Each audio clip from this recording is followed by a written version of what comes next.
नमस्कार दोस्तों, स्वागत है आप सभी का आज की इस क्लास में। और आज हम ट्रिपल सी के 25 महत्वपूर्ण क्वेश्चन को जो पिछले एग्जाम से पूछे गए हैं उनको डिस्कस करेंगे। जो लोग भी ट्रिपल सी की तैयारी कर रहे हैं उनको ये क्लास लेनी चाहिए, क्योंकि इसमें अति महत्वपूर्ण क्वेश्चन को हमने कवर किया हुआ है। तो चलिए हम क्लास को स्टार्ट करते हैं। सबसे पहला आपका क्वेश्चन दिया है, निम्न में कौन सी स्टोरेज सबसे बड़ी इकाई है। यहाँ पर हमें बतानी है कि यहाँ पर हमारे पास MB, TB, KB और GB दिया हुआ है। इसमें से सबसे बड़ी स्टोरेज इकाई है वो कौन सी है। तो सबसे छोटी इकाई इसमें दी हुई है KB, उसके बाद MB आती है, उसके बाद GB होती है और उसके बाद होती है TB। यानी कि जो सबसे बड़ी स्टोरेज इकाई है वो आपकी TB है।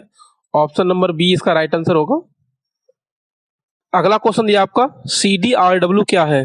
तो CDRW में एक तरह से हमें RW का मतलब बताना है, only read, only right, both, या फिर रीड राइट एंड रीराइट।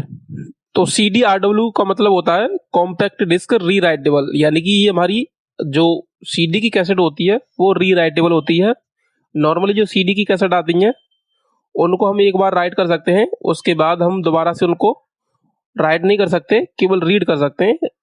लेकिन एक हमारे पास ऐसी भी DVD या CD आती है जिसको हम रीराइट, यानी कि उसमें डेटा डालने के बाद उसको इरेज भी कर सकते हैं और उसको दोबारा से राइट भी कर सकते हैं। उसको हम बोलते हैं CDRW या फिर DVD-RW। तो ऑप्शन नंबर डी इसका राइट आंसर होगा। अगला क्वेश्चन दिया है, URL का फुल फॉर्म क्या होता है। हमें यहाँ पर what is the full form of URL का बताना है। तो ऑप्शन नंबर ए इसका राइट आंसर होगा, uniform resource locator. Uniform resource locator, जब हम ब्राउजर में किसी भी वेब पेज को एक्सेस करते हैं तो वहां पर जो हमें उस एड्रेस बार में पूरा एड्रेस दिखता है वो उसको हम URL बोलते हैं। जैसा कि एक तरह से हमारे YouTube चैनल का जो URL है वो ये है, तो ये पूरा URL कहलाएगा हमारा, इसको हम URL बोलेंगे, यूनिफॉर्म रिसोर्स लोकेटर। अगला क्वेश्चन दिया आपका ये, UPI किसके द्वारा लॉन्च किया गया है। UPI क्या होता है। आजकल जो हम जितना भी डिजिटल पेमेंट करते हैं वो हमारा UPI के थ्रू होता है। तो हमें बताना है कि UPI जो है वो किसके द्वारा लॉन्च किया गया है, RBI, NPCI, UIDAI या फिर नन। तो देखिए UPI जो है वो NPCI के द्वारा लॉन्च किया गया है। NPCI की फुल फॉर्म होती है National Payment Corporation of India. Option number B इसका राइट आंसर होगा। अगला क्वेश्चन दिया आपका, 500 के नोट का रंग कैसा होता है। हमें यहाँ पर 500 के नोट का रंग बताना है कि वो किस कलर का होता है। तो 500 का जो हमारा नोट होता है उसका जो कलर होता है वो स्टोन ग्रे होता है। ऑप्शन नंबर सी इसका राइट आंसर होगा। अगला क्वेश्चन दिया आपका, फिशिंग हमले से एंटीवायरस रक्षा करता है। हमें यहाँ पर बताना है, ये ट्रू एंड फॉल्स में पूछा गया है कि क्या फिशिंग हमले से एक एंटीवायरस हमारी रक्षा करता है या हमारे सिस्टम की रक्षा करता है। तो ऑप्शन नंबर ट्रू इसका राइट आंसर होगा।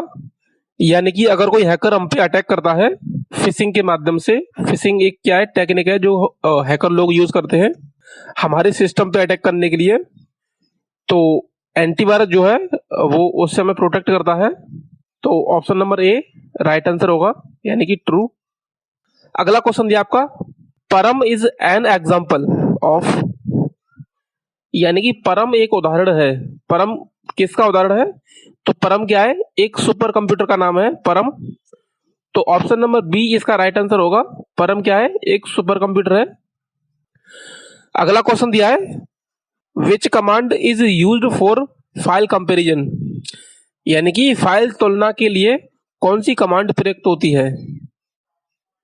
तो फाइल तुलना के लिए हम डिफ कमांड का यूज करते हैं जो कि हमारी लाइनक्स में होती है।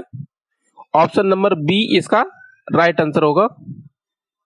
अगला क्वेश्चन दिया आपका, पायरेसी वर्ड यूज्ड फॉर, यानी कि पायरेसी शब्द का प्रयोग किसके लिए होता है। तो पायरेसी क्या होती है, जो हम इलीगल तरीके से हम किसी सॉफ्टवेयर को यूज करते हैं वो एक तरह से हमारा पायरेसी सॉफ्टवेयर होता है। यानी कि पायरेसी शब्द का प्रयोग स्टील सॉफ्टवेयर के लिए किया जाता है। अगला क्वेश्चन है आपका, HTTP में TT का फुल फॉर्म क्या होता है। तो यहां पर हमें बताना है कि HTTP की जो फुल फॉर्म होती है उसमें TT का जो फुल फॉर्म है वो क्या होता है।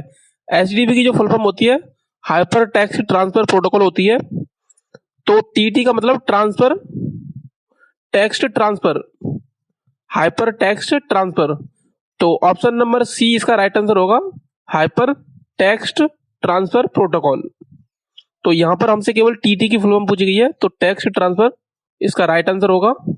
अगला क्वेश्चन दिया है, राइटर में टेबल इंसर्ट करने की शॉर्ट कुंजी क्या होती है। यानी कि राइटर लिब्रे ऑफिस का जो एक तरह से MS वर्ड की तरह काम कर रहा है, राइटर में टेबल को इंसर्ट करने की जो शॉर्ट की है वो क्या होती है। तो टेबल को इंसर्ट करने के लिए हम कंट्रोल F12 का यूज करते हैं, यानी कि ऑप्शन नंबर बी इसका राइट आंसर होगा। अगला क्वेश्चन दिया है, which is the volatile memory, यानी कि कौन सी वोलेटाइल मेमोरी होती है। इनमें से हमें बताना है कि कौन सी वोलेटाइल मेमोरी है। तो रेम, रोम, HDD या फिर SSD। तो जैसा कि मैंने पिछली क्लास में भी बताया था कि HDD जो होती है वो नॉन वोलेटाइल मेमोरी होती है, और यहाँ पर रोम भी है वो भी नॉन वोलेटाइल है, इसी तरह से SSD है वो भी नॉन वोलेटाइल है।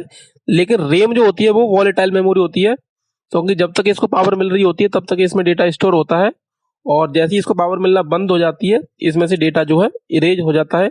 इसी को हम बोलते हैं वोलेटाइल मेमोरी। तो रेम हमारी एक वोलेटाइल मेमोरी है, यानी कि ऑप्शन नंबर ए इसका राइट आंसर होगा। यहाँ पर हमें PDA का फुल फॉर्म बताना है।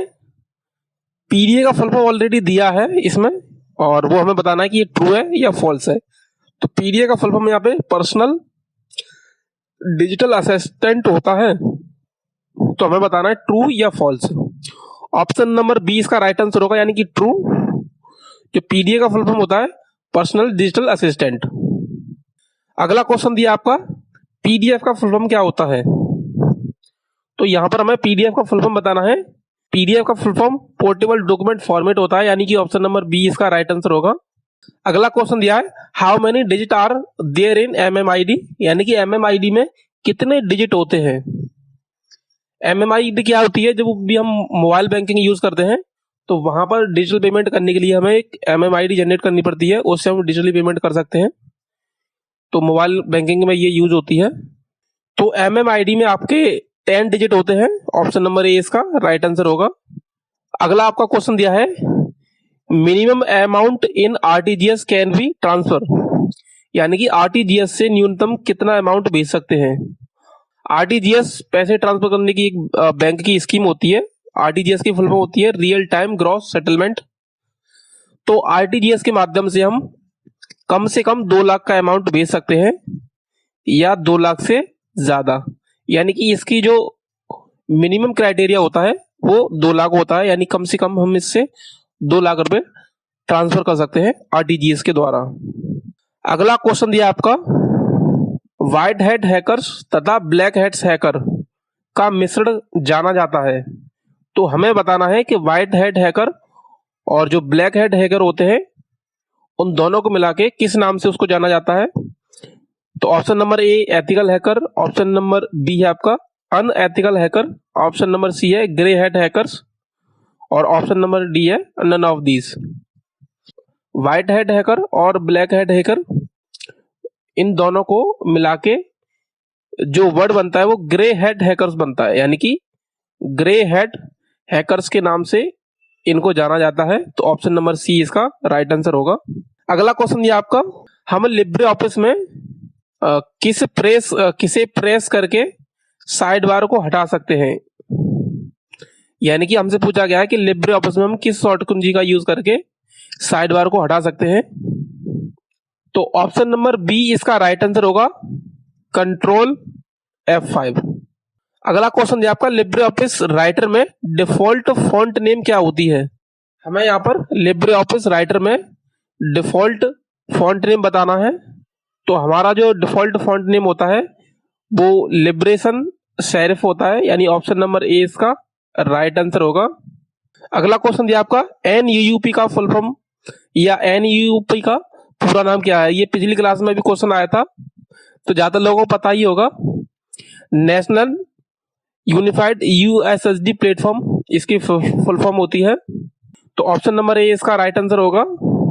अगला क्वेश्चन दिया है कंट्रोल प्लस बड़ा ब्रैकेट से क्या फॉन्ट साइज को बढ़ा सकते हैं। यानी कि हमसे पूछा गया है कंट्रोल प्लस बड़े ब्रैकेट के द्वारा हम फॉन्ट साइज को बढ़ा सकते हैं। तो ऑप्शन नंबर ए ट्रू होगा, इस शॉर्ट की के द्वारा हम फॉन्ट साइज को इंक्रीज कर सकते हैं।